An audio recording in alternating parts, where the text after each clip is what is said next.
Well, I've been thinking about it since last night. Well, maybe first start with myself. Hi, I'm Kate. I like to explain things. And today I want to talk about what I heard last night when I finally watched Fundie Fridays reaction video to a reaction video to a reaction video of something some online fundamentalists did. Specifically, the one where a husband of a prominent evangelical fundamentalist talked about how he's actively deconstructing, but then uses quotes in deconstructing, which is totally fair, because if the point of what you're doing is to get away and think for yourself, why are you joining a movement?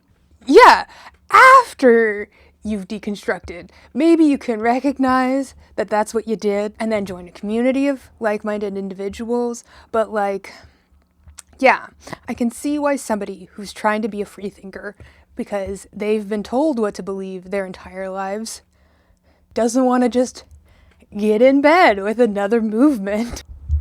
Anyway, so this fundamentalist husband's deconstructing, and this is a big deal because she is supporting him. She is understandably confused and frustrated and surprised that this is how her life is going, but in general, this is a big deal for people who follow these people have for years.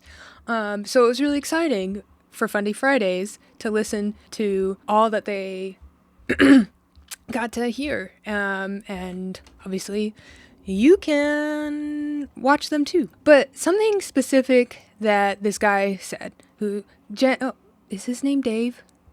Is his name Dave? Yes. His name is Dave. Something specific that Dave said was, Bethy. That's her name. Because I don't want to be calling, if I remember Dave's name, then I need to remember Bethany. Bethany is very familiar. I don't know her like that. Bethany, but all I've ever heard is Bethy. Does she call herself Bethy? Man, comment below if you know how she prefers for strangers to refer to her. Anyway, I don't know. This isn't going to stay in. And now that I'm thinking about it, I need to look up somebody else's name because I want to remember her name so that you can find her channel. Oh boy. Where is she? Where's my friend?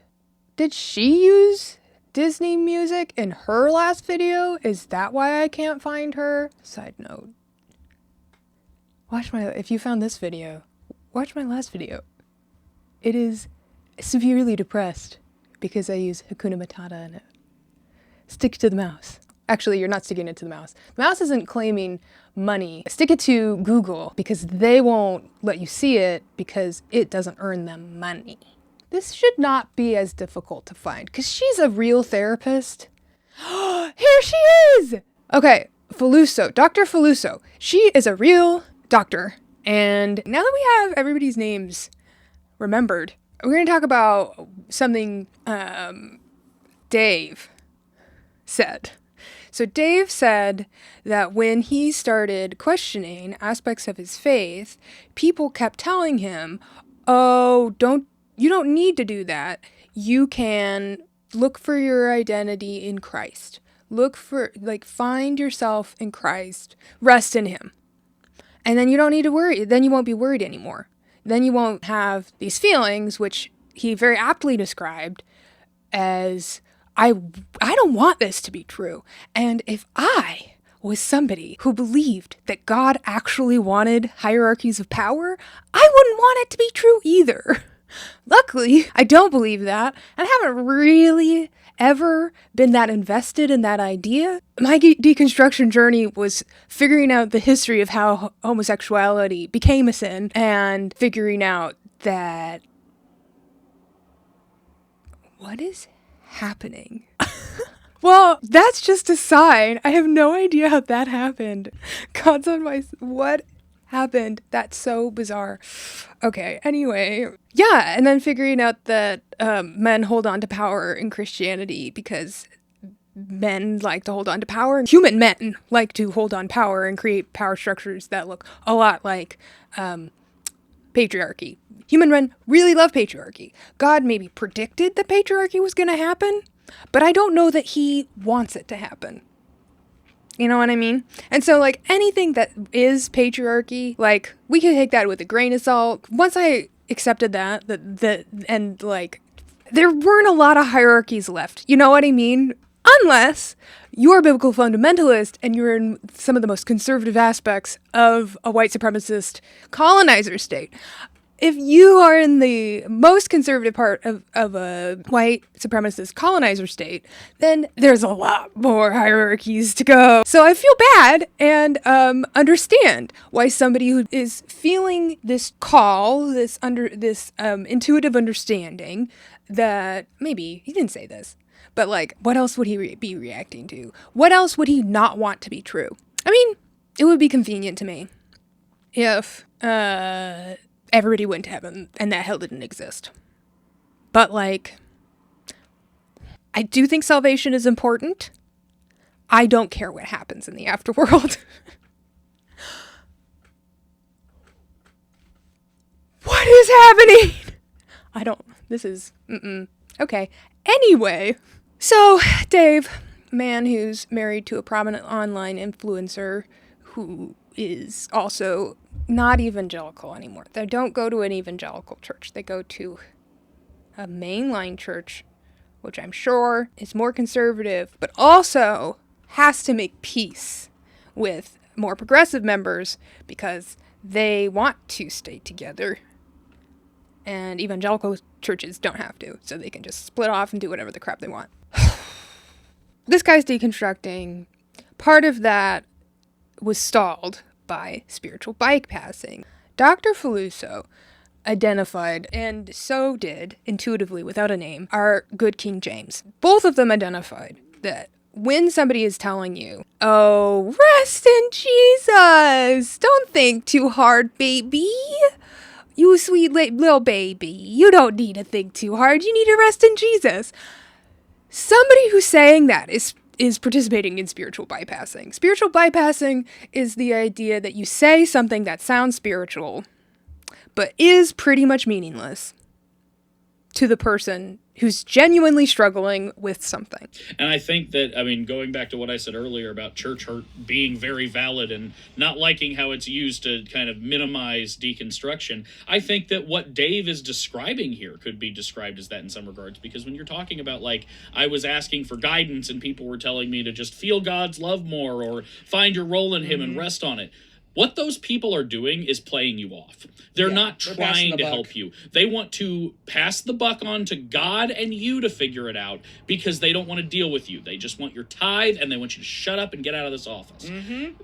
Those types of religious leaders, it's not just active abuse either, or active mistreatment or actively bad things. Sometimes it's just, you have to remember, and I'm saying this to people like Paul, who are like, oh, it's just, you just don't like that church. Because churches have a responsibility, and they love to talk about it all the time when it's convenient to them. How much they take care of the community, how much they, community service they do, and things like that. But they are en masse, it seems, at least from my perspective, doing the work I do, failing people by passing the buck to God, by not properly showing people how this stuff, if at all, it can relate to their daily life. Mm-hmm. They're creating the deconstruction movement. It wasn't people like us. It was lazy religious leaders and members of churches who put themselves in positions where they were expected to help people and failed. So don't blame the deconstructors. They didn't start the fire. Billy Joel. If you're genuinely struggling with maintaining a faith that you don't agree with anymore, you don't need to hear rest in Jesus. I mean, maybe you do, but like, that's not what's helpful, right? What's helpful is like, is saying to somebody who's struggling and saying, yeah, well, this is how we believe, but like, look at the queer Christians over there. They're Christians too, and they figure it out. Like, Christianity doesn't have to be one way. But of course, somebody who's incredibly invested in believing that no, Christianity can only be one way and should only be one way, even though we have an infinite God who is bigger than literally anything in creation, We're going to limit him to one thing. So instead of promoting a spirit of questioning, they engage with spiritual bypassing, which prevents them from engaging with the fact that maybe they're wrong and helps you not a bit. Sorry, to laugh at people's trauma and abuse. What are you going to do? Cry? Yeah, probably that too. Now that we've talked a little bit about that, given it a name, explained what we can do to help people instead of spiritually bypass people, and that might be in a similar situation as... I really hope his name is Dave. Anyway, now let's talk about having an identity in Christ, right? Because two atheists on a stream that originates in the Fundie Snark community aren't necessarily going to have a very good way of interacting with that part of the statement, because they don't have an identity in Christ. How do I want to say this? You are not equipped to talk about an identity you don't have. And you might not know that you have this identity. Like, this happens to queer people a lot because compulsory heteronormativity is compulsory. That is sometimes hard to then figure out after you've spent years and years thinking that you were one way, realizing that you're now another. And it's also why, like, people who are new to the queer community, when they speak out without really, like, just out of their own experience, don't do it well. Like, I could talk about my experience being ace and aro, but, like, it's severely limited and doesn't include a lot of the way ace and aro people are oppressed. So I just talk about what has happened to me. But two atheists are not going to be able to speak about what it means to have an identity in Jesus. Somebody who has an identity in Jesus that looks a lot different than the one I've been told by people who wanted to make me a fundamentalist to have, but was not raised to have. And that's a distinction that I think a lot of evangelical Christians, because, hi, my name is Kate. I can't say it without also making a joke, but I'm an evangelical Christian. Unfortunately, a lot of evangelicals are assholes, so when I say that, I have to explain, even after explaining how I'm queer. It makes me happy to say that. Anyway, even after that, I have to explain that I'm not like those assholes. Yeah. Somebody with that situation going on can't speak to what it means to have an identity in Christ. That isn't what this person who's spiritually bypassing is referring to. What the person that's spiritually bypassing is referring to is spiritual abuse, and a spiritually abusive tactic that has people deny aspects of who they are in order to conform to the particular teaching that doesn't make sense to them. It's saying, deny what's going on with you. Look to God as the only way to form your identity, which sounds like good advice at first, which is why people do it. But ultimately is a way to control people and a way to end a conversation that you don't want to have, because it makes you uncomfortable and makes you rethink the things that you believe, and you don't want to do that right now. Anyway, so to do this, to explain why make your identity in Christ is a bad thing, it's not a bad thing. It's just, if that's the only advice you're receiving, it will end up being bad for you. Let's explain what identity is, shall we? A while ago, when I was coming up with a way to explain how gender identity works, I came up with a metaphor. Your identity, like you, are a corporeal being. A box. You exist on multiple levels, but the one we can see is the box. And the outside of that box can look like a gender. It can be all fancy, it could be not fancy. Personally, my outside of the box is typically kind of fancy. I've definitely put some thought into it, unless, I'm at home in my pajamas. But it's also weird and apparently loud. Oh yeah, I mean, my outside of identity is loud. Yeah, the outside of my identity is loud. It's a little weird, you can tell. But then once you peel back the outside, you got just kind of what you got. The things you can't control about your appearance. But inside the box are things that you can maybe control, like the hobbies that you do. I knit socks. Mostly I knit hats. This is a sock though. You can control that. You get to control your hobbies, unless you live in a really repressive fundamentalist community in which you can't do woodworking because you're a girl. Not that I do woodworking. Power tools stress me out.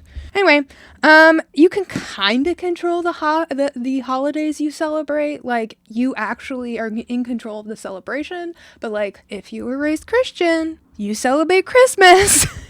If you were raised atheist in a mostly Christian-dominated society, you celebrate Christmas because other people are celebrating Christmas, and Christmas is really fun. Maybe you celebrate Easter with baskets. I celebrate Easter by, experiencing religion, because religion's great. Oh, this is why it smells like lavender, because some things you can't control. Like, I am also a woman, mostly.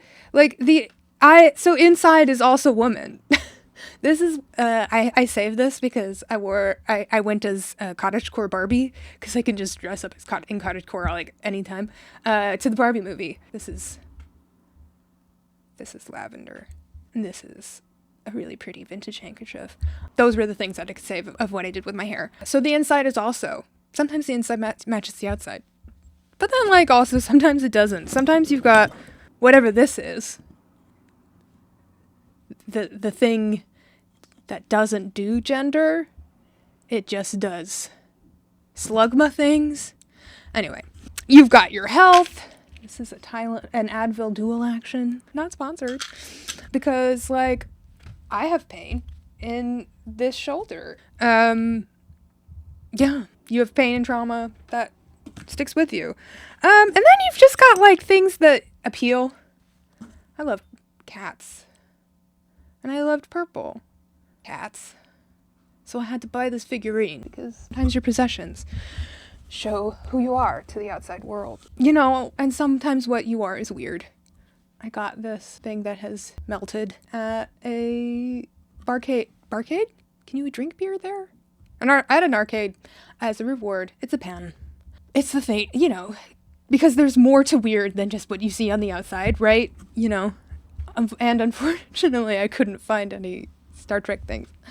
Yeah, and then you've got, like, the thing there's that part of you that does the religion thing, and it's different than the part of you that does the holiday thing. It's active. And that is what people who are saying make your identity in Christ are talking about. They're talking about taking all that crap that I took out of the box and some of the crap that I would have put on the box, making all that this. They want you to have one identity, one way to see who you are, and that is how they tell you. And actually, this is beautiful, so I don't want to hold this up, even though it's a nice fidget. And that's a nice sound. They don't want you to have an identity outside that. And that sucks, because so much good in this world happens indirectly from God. The thing that comes to mind is a fandom that we don't support anymore with money. So if you were to read Harry Potter, I'm assuming you'd get it from a library or a secondhand bookstore. Luckily, you'll find a lot of them. Yeah, like the things, reading romance novels, they're fun. And Jen and James talked about this in their video a little bit, like this idea that anytime you feel good, you're no longer living in Christ. And that's not something that I experienced the way Dave experienced, because Dave was trying to suffer in order to be like Christ, who suffered. But he also, like, had parties with his buddies. Like, he was doing just fine. Like, there's actually a lot of times he had parties with his buddies. And sometimes they drink wine. Like, they had good times, right? But because that doesn't look like playing The Sims 4. It's not eating a donut, for example. It's hard for us to notice that what he's doing is going to parties. The Last Supper is a dinner party, right? So he was having a fine time, but also because it's tinged, the Last Supper is also like the last meal Jesus had as a free person. It's all this double-edged sword, which if you understand that the Bible is literary, it's a true story, but is literary and like a book and interpretive. Like if you understand that to be true, then you can understand, you can recognize, oh yeah, well that's part of the narrative structure. He's trying to get you to, but not the crucifixion, because he's actually trying to get you to the resurrection, right? That's the reason we're Christians, right? Okay, anyway. But if you've been taught to be afraid, or you've been led to believe that the Bible is all about denying certain, like, ways to be happy, then, I mean, that sucks. Because to be godly, then you have to be suffering. And not great. And the trick here is that actually, and this will not backfire on me at all, but at the bottom of the box, there's the packing slip. Right? Actually resting in God and actually living in Christ is knowing at the bottom of whatever it is that you are is a packing slip that is addressed to God. It's God's packing slip. Whatever the deepest, darkest level of who you are is God. And I know I personally feel that way. And I think that other people might too. And that is kind of what the truth in resting in God is, and putting your identity in Him, is that, you know, whatever scarves and Pokemon plushes you pull out of your metaphorical box, at the bottom is Christ. And it kind of sticks to the bottom of the box. You can't really get it out. It's not directly useful in a day-to-day life unless you really need it, because you're like, well, did I order this? Was I charged for this? Like, it's such a, like, procedural thing that it just fades into the background until it's really important, right? That's what having your identity in Christ is like, in a healthy way. Some of your hobbies can be in the jar. Your health can be entrusted only ever so slightly much. Maybe we take out some antihistamine, or no, maybe we take out some vitamin D, and because we're praying to God about seasonal affective disorder and whether or not we have it. You know, we can put some of those things into the box temporarily. Sometimes things go into the jar, and sometimes things come out of the jar, but it's always there for you. Like, that's the visual side of what's going on, the thing that other people can notice, but the thing that no one knows besides you is what's written on the packing slip at the bottom of the box. Sometimes you show what's on the bottom of the box packing slip to another person when you need help. But like, I don't know. Sometimes people need more help than others, but like most of the time, it's just kind of there, and you know that it's there, and you see it, and then you kind of move on. Because if you were to only focus on the packing slip, you're missing out on all this crap that exists because of creation. And if God didn't want us to experience it, He wouldn't have created it. He would just, like, I don't know, create spiritual beings that exist on a plane that we can't understand. Like Slugma? I don't even know. Like, why do we have holidays unless we're gonna have fun, right? What's the point of being alive if you're not going to be alive and out and like seek things in a dynamic way that relate to the packing slip? The packing slip has everything on it. Come on. Actually, this is semi-decent. If it didn't have anything to do with capitalism, that's the problem, is that it has to do with capitalism.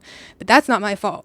That's capitalism's fault. Anyway, the packing slip has all of this on it. I don't know, man. And that's what James was talking about when he was, again, not using the word spiritual bypassing, but explaining what happens when you're spiritual bypassing, is that instead of having this complicated thing that, you know, requires you to think that there's a life outside of the Christianity, cultural Christianity jar, instead of encouraging people to seek this, and then the packing slip that explains all, that itemizes it. Like, focusing on this is not a substitute for actually having a relationship with God and actually resting in Him and resting assured that, yeah, whatever is going on, it's on the packing slip. It's going to be okay, because the packing slip can't lie. And that's when the metaphor breaks, because God is infinite and doesn't need packing slips. Anyway, I've now been talking for 40 minutes. I'm Kate, and hopefully I have explained something. So I was going to sing, but unfortunately, the song that makes the most sense is the song I want to save for another video. So I guess I'll just say that please look at all the links, and goodbye. Bye. Bye. Goodbye.